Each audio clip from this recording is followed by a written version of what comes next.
Sa ibang balita na tayo mga kabrigada, resolusyong naglalayong i-house arrest si dating Pangulong Duterte. Inihain niyan sa Senado. Brigada Ann Cortez, ibrigada mo! Brigada! Hinimok ni Senador Alan Cayetano ang gobyerno na kumilos agad hinggil nga sa pagkakulong ni dating Pangulong Rodrigo Duterte sa dahig Netherlands habang hindi pa huli at upang maiwasan ang anumang pagsisisi. Kamakailan sinabi ng dating asawa ni Duterte na si Elizabeth Zimmerman na butot balat na raw ang dating Pangulo.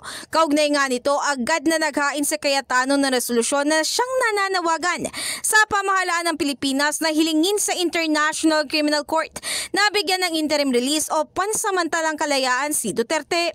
Iminungkahi rin niya ang pag-house arrest muna rito habang hinihintay ang naturang paglilitis. Dagdag pa niya dahil sa edad ng dating Pangulo ay mainam raw na payagan ito sa naturang setup para na rin sa kalusugan nito. Ayon pa kay Cayetano, ito na lang daw ang magagawa ng bansa para sa dating Pangulo na siyang nagserbisyo sa bayan.